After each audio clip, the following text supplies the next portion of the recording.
Congressman. Thank you so much for being with. Thank you, Elizabeth. Great to be here. Good to see you, John. Um, this is always a timely topic, especially now, given the Supreme Court's recent ruling and figuring out how to continue to shed light on what is an incredibly troubling problem, which is the outflow of American-made guns to across our southern border to to Mexican cartels and other gangs, and figuring out ways to stop that flow. Here in Congress, we're working in parallel. I have a bill, the Disarming Cartels Act, which would instruct the DHS to increase collaboration among agencies and partnership with the Mexican government. It would set a mandatory inspection level of 10% of all vehicles going outbound across the border. And it requires additional personnel to address the outbound flow.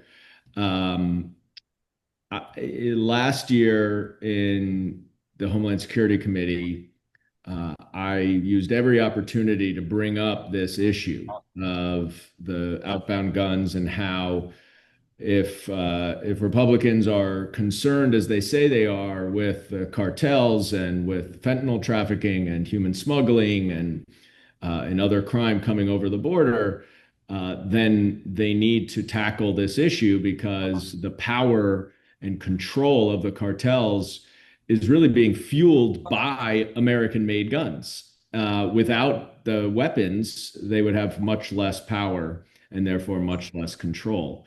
And so I did get some Republicans interested in the topic, and even to the point where in the Homeland Security this year, we introduced an amendment to the investigative plan that included investigating the outflow of American-made guns, and it was supported by the Republicans.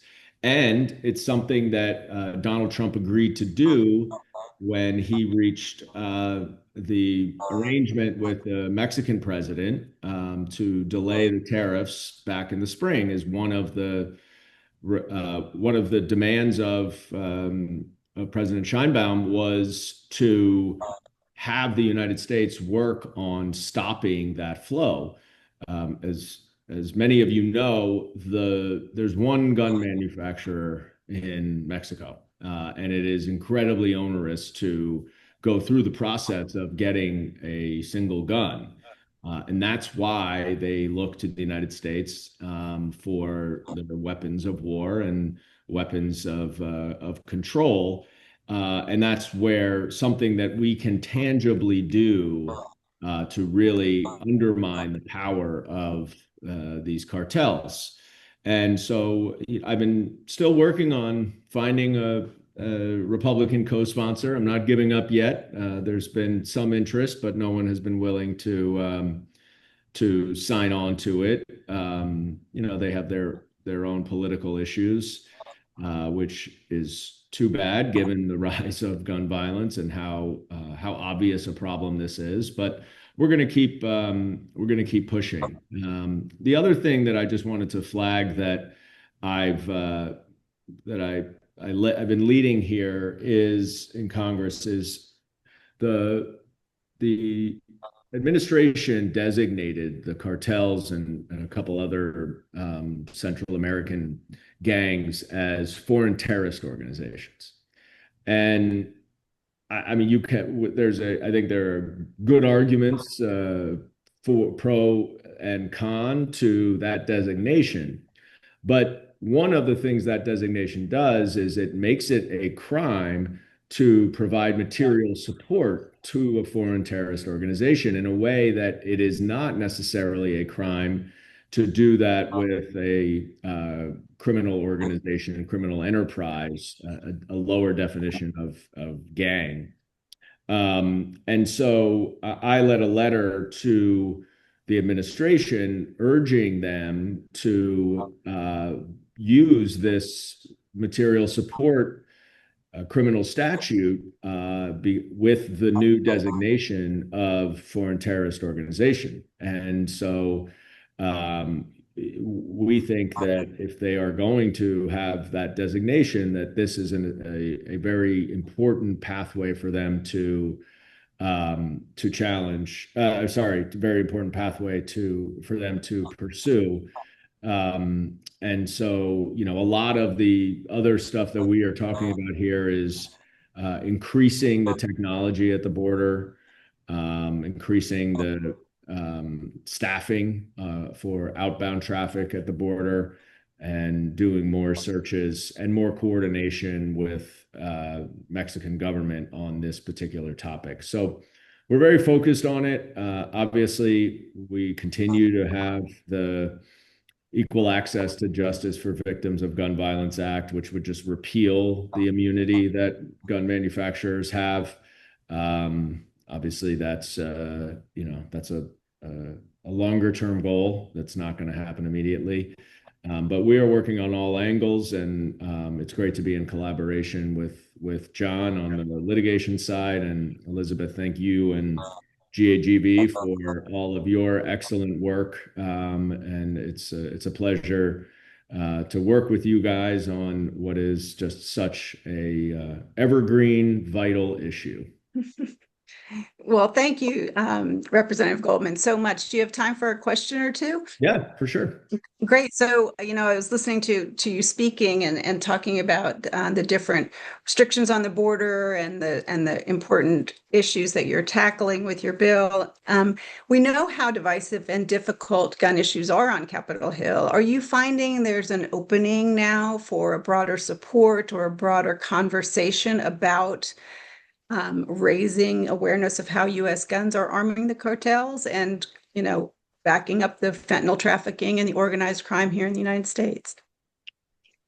As I said, I mean, there definitely is a greater recognition of this problem.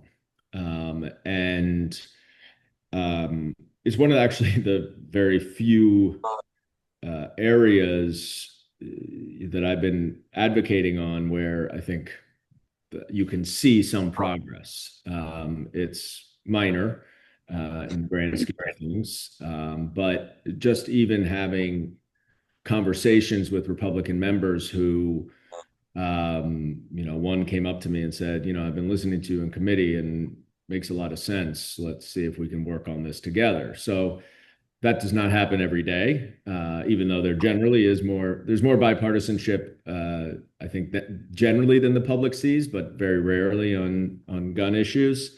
And so, that is encouraging to some extent. On the flip side, it's hard to imagine Republicans legislating in any way that would would be perceived as holding gun manufacturers accountable. And so part of what we're trying to think about here is there a way of framing this issue less about the gun manufacturers and more just about the outbound flow of guns, regardless, which very well may be intermediaries. And I know, Jon has a lot of information on, the 3 or 4 most frequent players here. And that may be a pathway that could get a little traction. Mm-hmm. And so in that vein, what would you say to those who are listening as to where they could put their efforts and outreach in their hopes to help end gun violence? Well, to end gun violence writ large, is a complicated issue.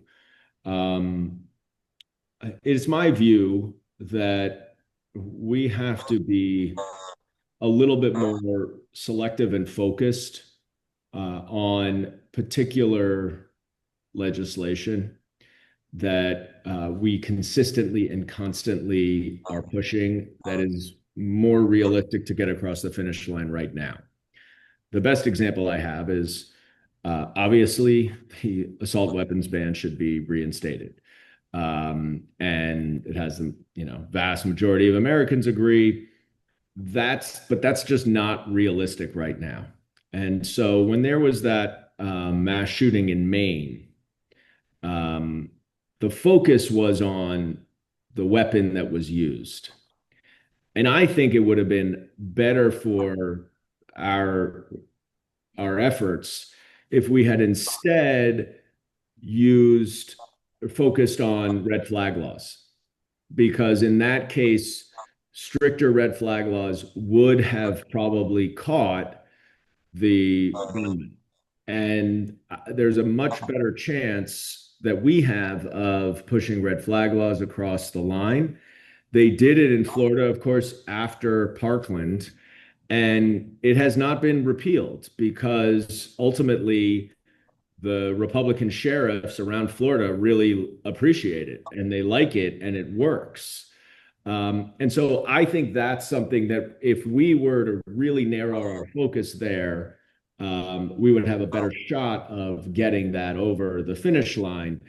And one of the challenges is everyone, many people have their pet issues and they want to promote their own issues, all of which are important, all of which I support. But just tactically, I think there's a question as to what is the best way to make progress. And I tend to think that if we could rally behind two or three of the more achievable bills, that we might have more success. And so part of that is just that the advocacy groups and the folks who care very much about this issue and are engaged and are active on it start to try to coordinate a little bit better so that, it doesn't have to be from we're certainly happy to take all the input from the experts as to which ones, make the most sense to push. But I do think it would be helpful if we all were operating on the same plan here. Well, thank you so much for that insight, and thank you so much for your leadership. We really applaud you and imagine a whole Zoom room applauding you because I know our listeners follow you closely. And thanks for pointing out the Disarming Cartels Act and bringing that legislation and discussing the red flag laws. We really appreciate it. Great. Well, thank you all. Thank everybody. I want to thank everybody who's on the Zoom. Just flipping through the names and certainly recognize some of my friends in the advocacy community and in my district as well. So thank you all for your efforts, for your engagement, for your advocacy. We just can't stop. There are many issues we're dealing with, but that does not mean that we can afford for this to take second fiddle. Thank you so much. Thank you.